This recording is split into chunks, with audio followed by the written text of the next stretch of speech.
Jovan Buha, The Athletic. This is for Jerome. I just noticed you changed your number. What was the decision behind that? It was, Marsh, has been 13 his whole career, and so just a conversation with him, and that's kind of how that happened. How it ended there. Tomer Zarli, clutch points. Shai, earlier in this, right in the middle, right here. Earlier during the summer league, you said you wanted to put on about 10, 15 pounds of muscle. Were you able to do that this summer? Yeah, it didn't go as planned.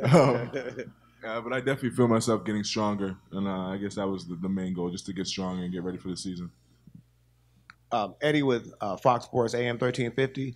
Doc has talked about you guys possibly playing with the Agua Caliente Clippers in terms of getting you guys minutes. What are your thoughts about that, and what do you know about the Agua Caliente Clippers?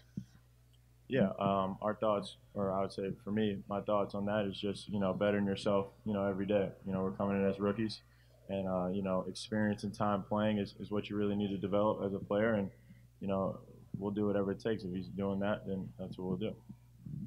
Yeah, I think both of us are really hard workers, and whatever the coach has planned for us, and we'll just be ready for the opportunity when it approaches.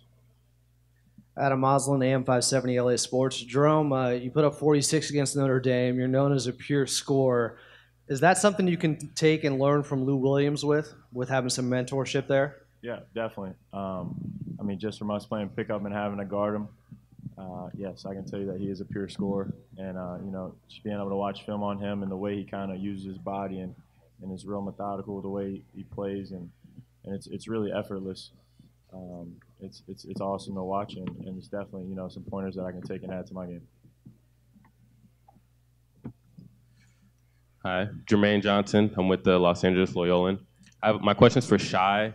I saw that this summer you were able to go back home to the YMCA that you kind of grew up with and work with those kids. What was that like, kind of showing them the ropes and they're in the shoes they used to be in? Yeah, it was really humbling, seeing where I've come from, and I was in their exact same shoes not too long ago, and just seeing how far hard work and dedication can take you. And that's just the main thing that I wanted to show them, that anything is possible no matter where you come from or what your circumstances are.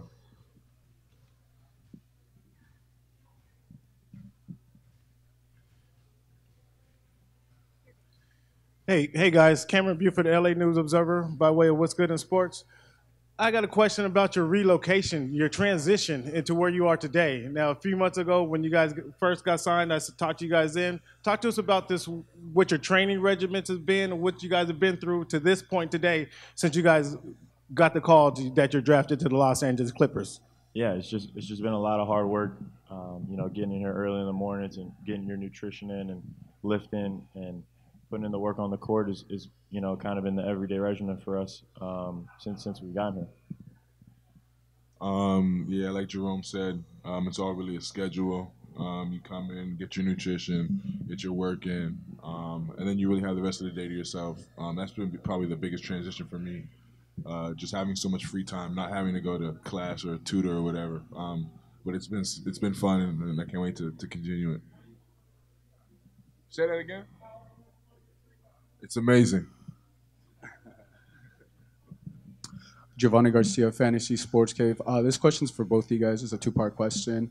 What's the best advice you guys gotten so far as being an NBA rookie? And the second question is, who do you guys look up to, whether they're in the NBA or any other past NBA player? Yeah, I would say the biggest advice I've gotten is kind of staying true to yourself and staying true kind of to your grind.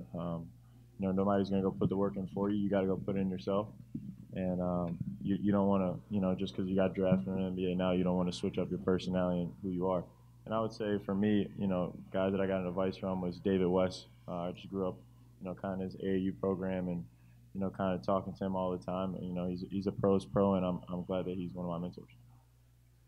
Rayjon Johnson, Spark Sports. This question is for Shai. I noticed on Twitter, I'm over here to your right here. See me? I noticed on Twitter you referred to Steve Nash as the GOAT. What kind of impact and inspiration has he been in your basketball career? Yeah, he was, I guess you could say, the first to really be from Canada and make it on the big stage, and I guess show all the younger generations that it is possible. I think he had like maybe one scholarship offer coming out of high school to a two-time MVP. Not many can say they've done that, and he's just been a great inspiration. I've learned so much from him, and he's a big reason why I'm here today.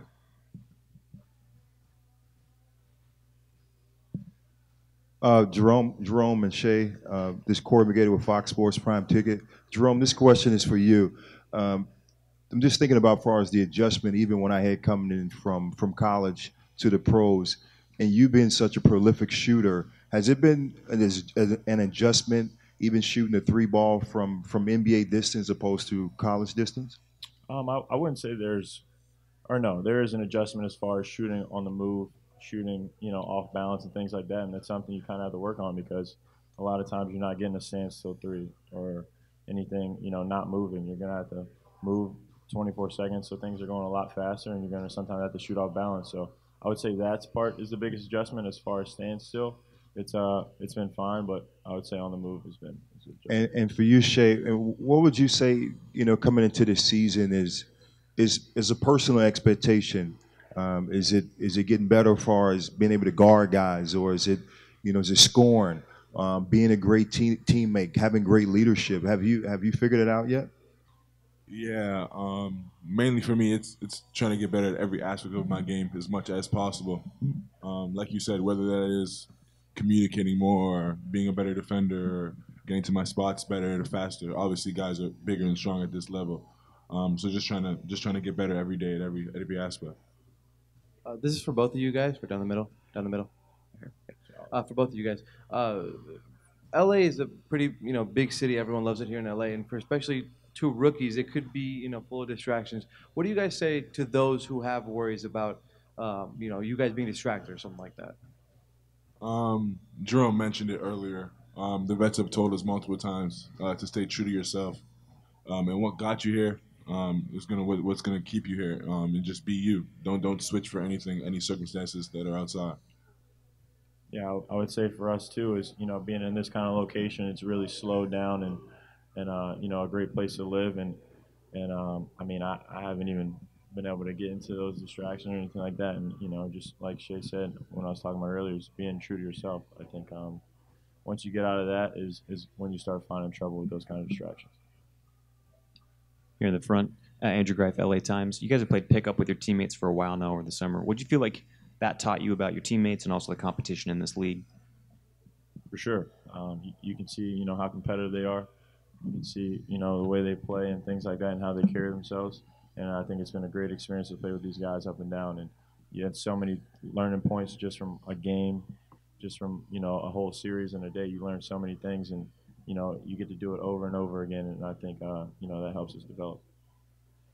Yeah, I think the biggest thing that I've noticed is how talented everybody is across the board. At this level, the guys you've never heard of can still hit you with something and embarrass you. So you got to stay on your toes all 24/7. Jermaine Johnson again with the Los Angeles Loyolan. I know last season there was a lot of controversy surrounding players like speaking out on politics and stuff like that. And now that you guys are in the pros, can you kind of talk about some things that you're passionate about that you want to use your platform to spread awareness to? Personally, I haven't really thought too much about that. Right now, I'm just focused on basketball, get that down pat, and then I'll branch out into different areas. So I really haven't focused on that area yet. I seconded that one. Hi, Shai. This is Miriam Swanson with the Southern California News Group. Welcome to LA, both you guys. Thank you. So Summer League went all right for you. Coming off Summer League play and doing so well, how much does it help you and boost your confidence and kind of even bring it in here to pick up ball? What's that done for you? Yeah, it was nice to get my feet wet. My first little bit of NBA action, I guess. But obviously the league in 82 games is different from Summer League. It's going to be another adjustment that I have to make, but I've worked for it, and I'll be ready for the adjustment. Time for one last question. Adam Moslin, AM570 LA Sports. Shai, what part of your game do you think translates immediately to the NBA where you can help this team right away? I think my playmaking ability, and ability to get into the lane. I feel like that's where this league is, or the best teams in this league are at their best. is when they get into the lane and make plays for each other and themselves. And I guess all the superstars can do so, no matter at what position. So I think that's what I translate best. Thank you, boys. Coming up next, Thank you. Patrick Beverley and Danilo Gallinari.